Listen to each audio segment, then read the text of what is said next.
Welcome back to Sturl's Movies, everyone. I am Sturl. Welcome back. Today we're going to be making a video about a very anticipated movie this year, Knives Out 2, also known as Glass Onion, a Knives Out mystery. Same director as last time, directed by Rian Johnson, same director as the first movie. All new characters except for the main character, Benoit Blanc, played by Daniel Craig, most famously known for the James Bond series. The movie is another murder mystery, same as the first one, which, going into the movie, I had kind of low expectations, kind of high expectations, because, the first one is considered a top 100 movie of all time by a lot of people, so to live up to that's kind of a big deal. And with such an amazing cast, like, this movie's cast is incredible. The last movie, it had a pretty good cast too, but like a lot of them were underground, not as well known actors. Like, that was kind of the start to Ana de Armas's career. So she was kind of well unknown at the time, but she still did an amazing role, and obviously is one of the biggest actresses in the world right now.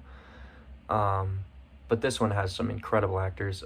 We have Edward Norton, who plays Miles Braun, famously known for Fight Club and other movies. Dave Bautista, who plays Duke Cody in the movie, Guardians of the Galaxy, and other movies along that line. Kate Hudson, who plays Birdie J. Janelle Monáe, who plays Helen and Andy Brand. Catherine Hahn, who plays Claire DeBella. She was Agatha in the WandaVision series. Leslie Odom Jr. plays Lionel. Jessica Henwick, who plays Peg. Madeline Clyne, finest woman on earth, who plays Whiskey. And then some weirdo who plays this random guy. Alright, so spoilers ahead. I know the movie literally just came out on Netflix today, so a lot of people who want to see this movie, look away if you don't want to be spoiled. That's your warning. So the movie follows Benoit Blanc as he is invited to a billionaire's island for a murder mystery getaway party. The billionaire in question is Edward Norton's character, Miles Braun, who has a group of like 7 friends that he does like a yearly trip for. So they get these boxes where you have to solve puzzles and solve clues to unlock it, and inside is the invitation to his island. Benoit Blanc gets one of these boxes. He gets to the island. Miles Braun is a little concerned as to how he got the invite, because he didn't actually send one to Benoit Blanc. But he's there anyway. Some clues get unraveled. The whole murder mystery plot that Miles Braun was planning ends up getting solved within the first night by Benoit Blanc, because he's the world's most famous detective in this fictional universe. And so he solves this very complex murder mystery that Miles Braun's character came up with to keep his friends entertained for the weekend. The island they're staying on is like this billionaire's fucking rich island. The main house is like a glass onion, hence the name, where you have to peel back the layers, but the whole time you're able to look within the center and you can already see it from the outside, which is kind of like an analogy for the whole movie, because the glass onion part gets brought up a lot. They get to the island. One of the characters, Andy Brand, who we find out later isn't actually Andy Brand, but Andy is the former co-creator of the company that Miles Braun owns. They're creating a new fuel source from like a little, I don't know what the fuck it looks like gum, but this little source is supposed to be able to power entire houses, entire like power plants. But we don't realize until later on that it's dangerous, very hazardous, and can blow up like a fucking bomb. So she shows up, and everyone else there is kind of confused because she was outcasted. There was a big famous trial 2 years prior to the events of this taking place. And by the way, this movie is set in 2020, so it plays a lot on like the pandemic stuff. Like, they start the movie wearing like masks, and they play along with like the whole COVID thing, which I thought was kind of weird. I didn't realize this movie had been in progress for so long. I don't know why they would do that. It seemed kind of unnecessary. So that was one thing I didn't like about the movie. But yeah. So when we find out about this little thing that Miles Braun is creating, we realize that Andy Brand's character didn't want him to do that. That's why she wanted to leave the company that they both created together. We realized that Andy was eventually kicked out of the company by Miles Braun and taken to court, where Miles fakes pretend to like create the company. Andy Brand goes back home, flips over some stuff. She ends up finding the original napkin where she wrote the ideas for the company down. So she threatens to take that to Miles Braun, Edward Norton's character, and then she mysteriously commits suicide. But we don't find that until later on, because her twin sister, Helen, is playing for Andy while they're on the island, and she's like kind of sitting in for her, and everyone thinks that Andy is still alive, even though Helen is her twin sister and she's just playing her part. The clues start to come together. Everything seems to be going fine. Duke's character, who's played by Dave Bautista, ends up getting murdered because something was in his drink.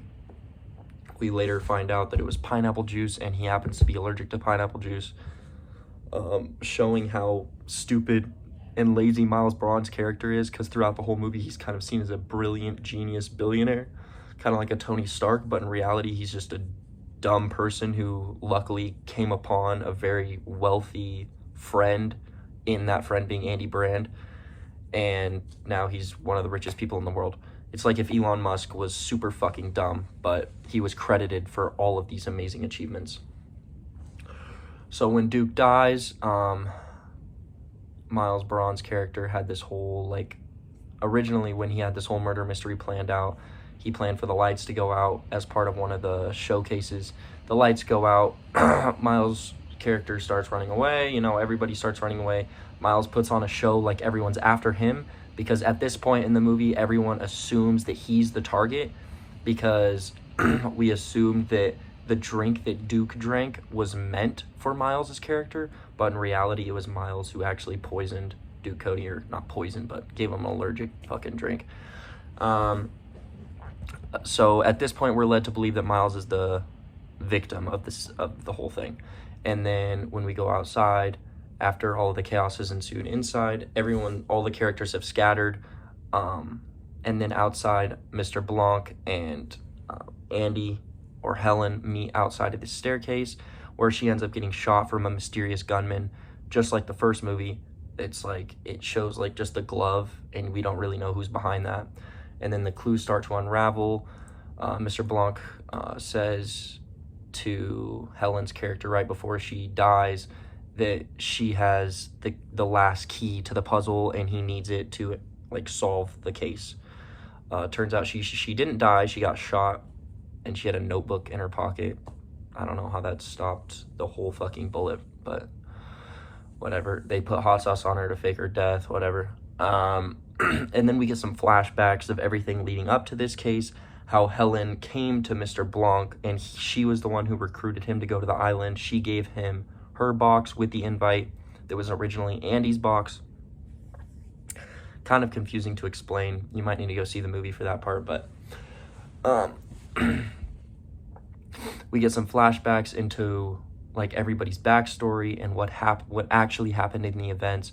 We learned that Duke was the first one to show up to Andy's house when she was supposedly dead, but no one knew that she was dead. Like, no one on the island knew that she was dead except for Miles and Benoit Blanc and Helen.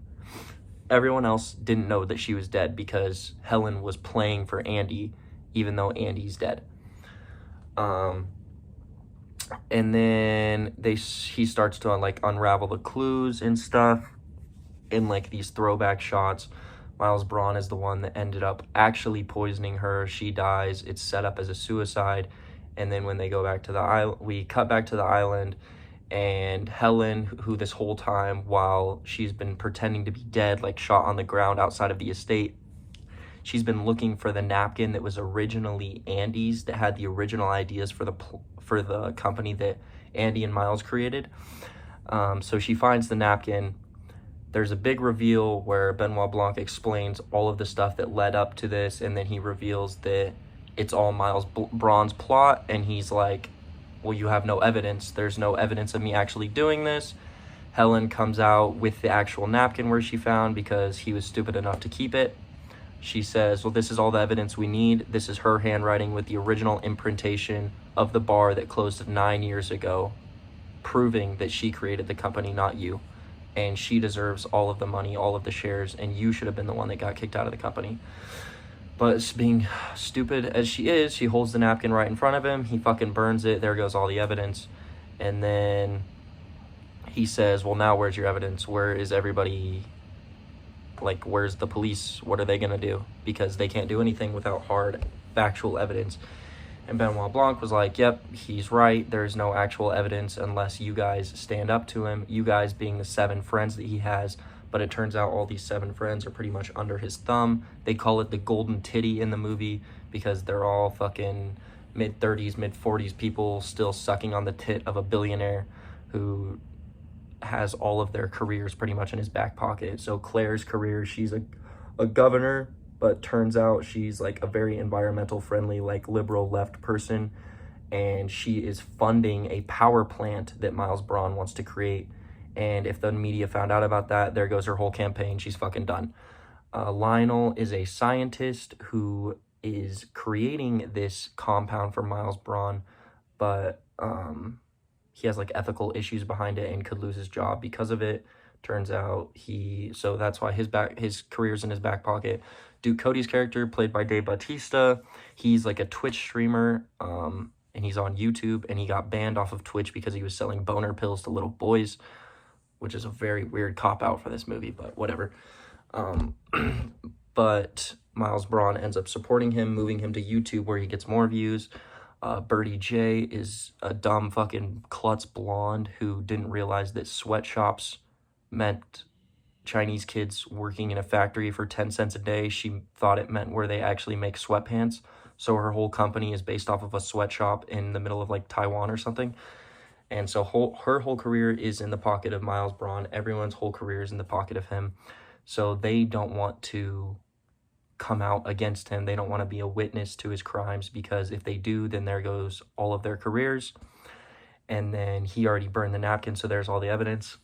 And then Helen starts breaking stuff in his house, starts burning everything, kind of creates like a rebellious spirit amongst everyone to kind of get them on her side to testify against him, because they're the only evidence that he killed Duke and tried to kill Helen and killed Andy.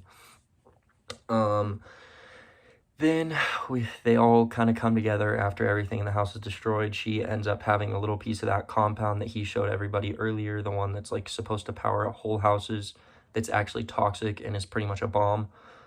She throws it in a fire that she created to burn all of his personal stuff and his property just to get back at him. Ends up blowing up the whole house, including the real Mona Lisa, which he apparently bought during the pandemic. Then everybody gets moved outside, and then after everything is destroyed, they all realize that he's not worth defending. So they're like, fuck it. I saw you kill Duke. I saw you kill Helen or Andy. And I saw you do all these bad things. And then he realizes it's over. Benoit Blanc sitting smoking his signature cigar when the fucking police roll up. And that's the movie. That's the whole plot. Overall, I don't know if I'm disappointed or what. I mean, it wasn't anything amazing. It wasn't a bad movie. Don't get me wrong. It wasn't a terrible movie. It also wasn't amazing.